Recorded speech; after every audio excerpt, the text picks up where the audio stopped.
world's changing. And you are right in the center of it. I don't know what's ahead, but all bets are off.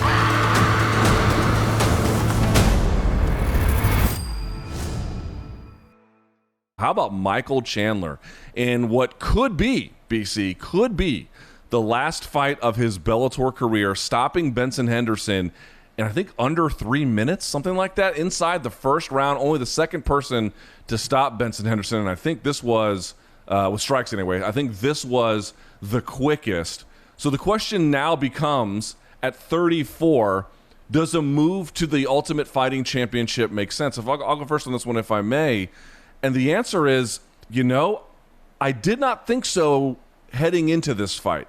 I wasn't so sure. And even now, BC, I'll say this. If he was going to make a move to the UFC, 34 would not be the optimal window. It would not be the time that I would look at in a fighter's career, especially at 155 pounds, and I would say, okay, this is your perfect slot. This is the time to ring that bell. On the other hand, here's what he showed in this Benson Henderson win. I don't think Benson has made a ton of progress since his UFC career, either in terms of wins or the evolution of his game, despite the fact that I am certain that he trains hard and still actively competes on the jiu-jitsu circuit, pre-pandemic, all that kind of thing. Michael Chandler has continued to build on his strengths, and there have been ups and downs, no doubt about it. There's been ups and downs in terms of fight results, but he was switching stance effortlessly here. He was disguising what he was doing. He still takes risks, and sometimes those pay off. Sometimes they don't, but when they do, they pay off with absolute spectacular results. So here's my thought. Do I think he's the best lightweight in the world? That seems like a bit of a stretch. But do I think he could be in exciting fights in the UFC? No doubt about it. If the UFC wants him and they're going to pay him more, it might just make sense on that level. And I think last but certainly not least, he still seems to me at least pretty competitive. Anybody in the top 5, think about it, BC. Would you watch a Chandler versus Ferguson, Chandler versus Poirier, Chandler versus Hooker, any of those, Chandler versus Felder? Any of those sound amazing. So all of them. I don't know. Yes. I'll end here. I'll just say, again, is 34 the optimum window? Maybe not, but it also may just be better late than never.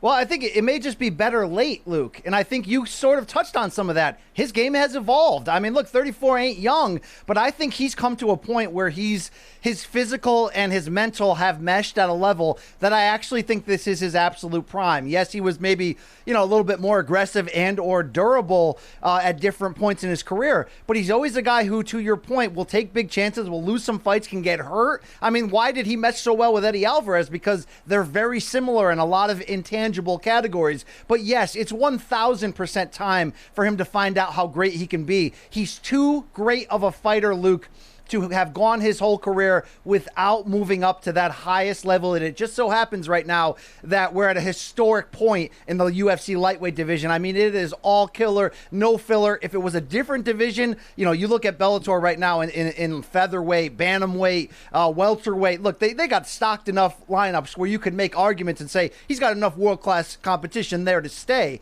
But he's fought the big names many times already through Bellator, been the face of the franchise, and it just so happens that right now the UFC is tops at lightweight by far. It is time to test himself. Had he gone out there and won the kind of fight against Henderson that he did a couple years back, split decision win, looked really good at times, had a great first round, but, kind of not backdoored his way to the victory, but didn't look great in the final round and had a fighter peaking to stay alive and almost beat him, we might have the argument and say, okay, 34, a little bit too far. If he could have done this at 30, maybe it would be better. But no, Luke, he looked absolutely dynamic, to your point. The stance switching was so fluid that I think I'm not speaking just for myself. I had to watch the replay a couple times to really figure out exactly what he did to make sure a punch actually landed that cleanly. And then you find out that's some Manny Pacquiao-Lomachenko shit he pulled out from the angle and the explosiveness to leap in and sort of land that flush. Nobody does that to Benson Henderson. And I know he's 36, but he'd won 4 in a row. He had really been winning the first 2 minutes of that fight with some hard shots that Chandler even said afterwards hurt his ribs, hurt his legs. He knew he was in for a real fight, and he got the guy out of there. That's the perfect ending. That's the climax. That's the Robert Kraft in South Florida, if you will. And I know he still will. probably. Yeah, but you it's a get real my Orchids point, of Luke. Asia moment. You want to play the Chandler jukebox game and start naming names? You can't lose right now. So my hope, okay? And look, if he had said it building up, if Bellator will give him the money he wants, he's more than happy to go there. And if they want him to finish as a Bellator fighter, and just a reminder, his first 2 fights outside of Bellator, every other one has been with that organization. You could make a pit bull second and third fight. You can do some fun things there.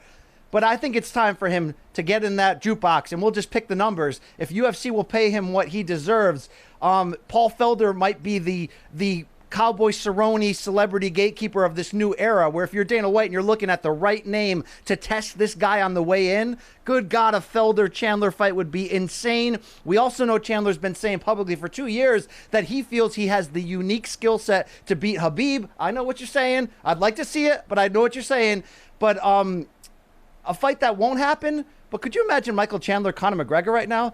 I mean, that's bag-o porn at the stag party, if you know what I mean, Luke. I know you do. Yes, the Cuck Fest 2020 that you love to attend. I mean, 2 more points I would add. At 34, BC, you would agree, if he doesn't make the leap now, that's it. Because you can't make it at the end. Say again? The window is small right now for him to fight the very elite. He's not going to get 3 years of this, right? The window's small. But it's like that scene in Star Wars where they're trying to put the Millennium Falcon and thread the needle there. It's not just small. The window is closing. If you sign a 4-fight deal and that takes 2 more years, you're not going to be the same fighter at 36 as you are at 34. If you're going to make the move, if that's a thing you want to do, and if he doesn't because Bellator wants to pay him a bunch of money and he wants to stay, hey man, it's prize fighting. No judgment from me. But if that's a thing he also wants to do, it's now or it's never. But let's just play a little game here, BC, if we can. Tell me which one of these, some you would want to see more than others, I get. Tell me which one of these would not be good. This is the top 15 today. Now, these are not updated rankings from Saturday's results to the extent that matters. Beneil Dariush might move up given his win. But okay, here we go. Michael Chandler versus Drew Dober. Banger. Michael Chandler versus Beneil Dariush. Amazing. Versus Donald Cerrone. Need I say more? Gregor Gillespie. They're good. I'm not erect for those. I'm going to go through. I'm going to go through. 11, Makhachev. Amazing. 10, Kevin Lee. He's injured, but you can imagine it would be pretty good. Future 9, champion Kevin Lee. Put some respect on his name, Luke. Thank you. 9, Iaquinta. Need I say more? 8, Carlos Diego Ferreira coming off that Anthony Pettis win. He's a beast, as we mentioned. Number 7, Paul Felder. This is one that everyone keeps bringing up. What about Michael Chandler versus Charles Oliveira? Do Bronx would be a sick fight. And then it's a no-brainer. It's Hooker, McGregor, Ferguson, Poirier, Gaethje, and Nurmagomedov. In short, BC, there's 16 names I just read you. The champ in the top 15. Not one of those is bad. All of them are good in their own way, some better than others. Not one of those is bad. Yeah. I mean, we don't have to say anything else. Okay, do it. Somebody pay him the money. I mean, either way, Luke. Either way, let's applaud him and say wherever he goes from here, he has worked hard to earn this, and this is a monster victory. The way he beat Henderson and the position that he's in on the commercial market for what's next. This is the way to end your fight or your career. Not career. I'm sorry, but your contract. Like, this is the way to go out. This is the opposite, essentially, of what Van Zandt did against Hebos. He went in there, not dominated, but got a dominating win to the point where it not only told you who was the better fighter of the two, because this is the second victory between them, but also it just made you wonder about the possibilities. And that might be his golden ticket to the Ultimate Fighting Championship at the price point that he wants. But I guess we'll have to see.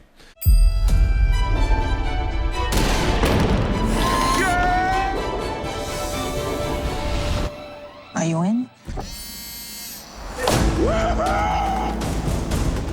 This is our time.